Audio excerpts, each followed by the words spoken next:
wonderful win, of course, has really given us all a boost. But as Siya Kolisi keeps saying, it has to be followed by action. And certainly, perhaps what's happening at Nasrec at the moment is part of the attempts to make sure that we keep on doing business and we keep our economy growing. The African Growth and Opportunity Act Summit is underway in Johannesburg. AGOA, of course, was signed into law by then US President Bill Clinton in May 2000. It was extended in 2015 by 10 years to 2025. And of course, it really is all about helping Southern African and countries benefit from good trading relations with the United States. But to tell us all about it, I'm joined now by our senior reporter at Nasrec, Siphamandla Goge. Sipa, thank you so much for joining us. So Ibrahim Patel opened the conference, our Trade and Industry Minister. Did that really set the tone for day one? Indeed, and that day one is over now. As we speak, delegates and exhibitors are leaving this exhibition stand. It's getting quieter and quieter now. It's empty because the program ended about 2 or 3 hours ago. Ibrahim Patel opening this Africa trade, made in Africa trade exhibition here in Nasrec. Basically, it's about showcasing all the products and all that Africa has got to offer.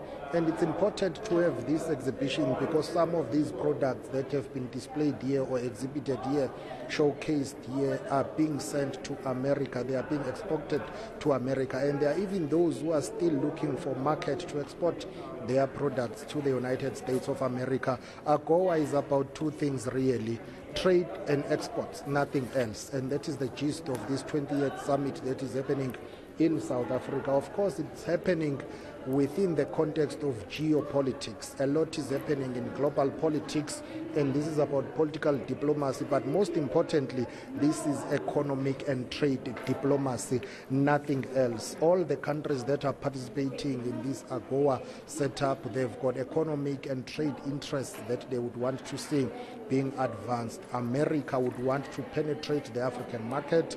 Africa as a continent would want to have access to one of the biggest markets in the world, and that is what is currently happening. Even countries that disagree on a number of geopolitical issues, but they find common interest when it comes to trade and exports, and this summit is mainly about that. Let's rewind a bit and talk about the global political context that is taking place while this summit is happening. Of course, you've got the ongoing Russia-Ukraine war. You've got the ongoing conflict between Israel and Palestine, and we know that South Africa, when it comes to the issue of Russia-Ukraine, has maintained its non-aligned stance, and they are saying when it comes to the Palestinian issue, they are calling for de-escalation and for Israel to stop attacking Palestine. And of course, you would know that Americans, in terms of their foreign policy and their allies being Israel, and when it comes to Russia-Ukraine war, they take, the side of supporting Ukraine in that regard. But all of that, I wouldn't say is being suspended. I would say is taking the backseat while this gathering is mainly about trade and exports. Yes, there will be areas of disagreements. There will be areas of contradictions whereby countries would come here and they do not see eye to eye on a number of issues. But when it comes to this key thing that has got to do with trade and exports, and all countries will put aside their differences and deal with issues of common interest, and that is to grow their economies, to open export and trade opportunities. And what will be very interesting and awkward tomorrow is to see President Cyril Matamela Ramaphosa coming here to officially open this AGOA summit. He will be side by side with the American ambassador who made that shocking claim and allegation, which turned out to be false, that South Africa loaded arms into that Lady R ship, and there was a commission of inquiry and investigation that was launched by President Ramaphosa. It found that there was no element of truth to that claim and allegation. And you can imagine the tension that will play out here tomorrow when President Ramaphosa is side by side with the American ambassador who made that allegation. Hence, tomorrow you will see that members of the media will be caged and put far away. Only the public broadcaster will be providing a pull feed for the president when he tours this exhibition behind me, because they know that there are issues that the media would like to explore, and they are trying by all means to say, let's ring fence this area so that you will not be able to pose such questions. Of course, they will say logistically they want proper coordination, but they are not naive to the fact that there are other issues that may dominate and sidetrack this summit, and they do not want that. They want it to be about trade. Remember also there are issues with the Americans who have said a number of countries will be removed yes. from AGOA. They include Uganda, Niger, Central African Republic, Gabon. So all of those issues, they don't want them to dominate. But let's take a listen to what Minister Ibrahim Patel said earlier on after meeting with ministers of trade from the African continent who are attending this summit.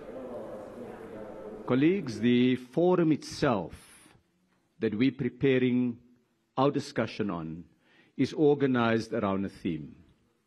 And the theme is partnering to build a resilient, sustainable, and inclusive AGOA to support economic development, industrialization, and quality job creation.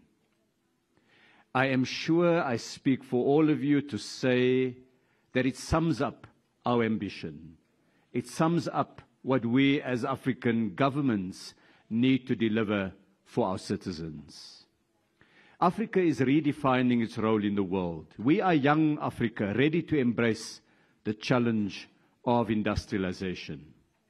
And over the next 3 days, we hope to be able to pursue that objective through a number of related and interlocking activities. Interesting what Minister Patel had to say. Absolutely, as you said, trade is the big focus here. But also speaking about Africa redefining itself, talking about the global south, I suppose, and those issues you mentioned around Ukraine and the stance that South Africa has around the war between Ukraine and Russia, and indeed with what's happening between Gaza and Israel. And of course, you mentioned Ruben Brigetti will be there tomorrow, the US ambassador, and I can understand why they might want to keep the media away, because I would imagine you, Siphamandla Goge, would have a few questions for that particular ambassador. This is the person that said he would stake his life on there being arms loaded onto the Lady R, which docked in Simonstown in December last year. An investigation said there was no evidence of that. He's never actually come back and said, I was wrong, I shouldn't have said that. We know that his statement tanked the rand for a while, and it also put this very agreement, AGOA, in some jeopardy. I'm guessing we're in no trouble anymore. It's all been dealt with. It's all been diplomatically sorted out. The big issue on the table, I understand, is how long we're going to extend AGOA for, because it ends, I think, in 2025. And you've spoken to the African Union about this. What are the African countries calling for? Well, the African countries are calling for the extension of this. They are saying it benefits the continent. There are opportunities. Of course, in any setup, there will always be challenges, but they say when it comes to AGOA, there are tangible things that they can point to say this has worked, it continues to work. That's why they are calling for the extension at least for the next 10 years. After it expires in 2025, they are saying renew it for the next 10 years. That will bring certainty and stability, and it will assure people and businesses in terms of those who are exporting their products to the United States of America, they will know that at least for the next 10 years there is stability. And I'm just going to jump in, Sipha. So sorry to jump in, Sipha, because Sia Kolisi is pipping you at the post.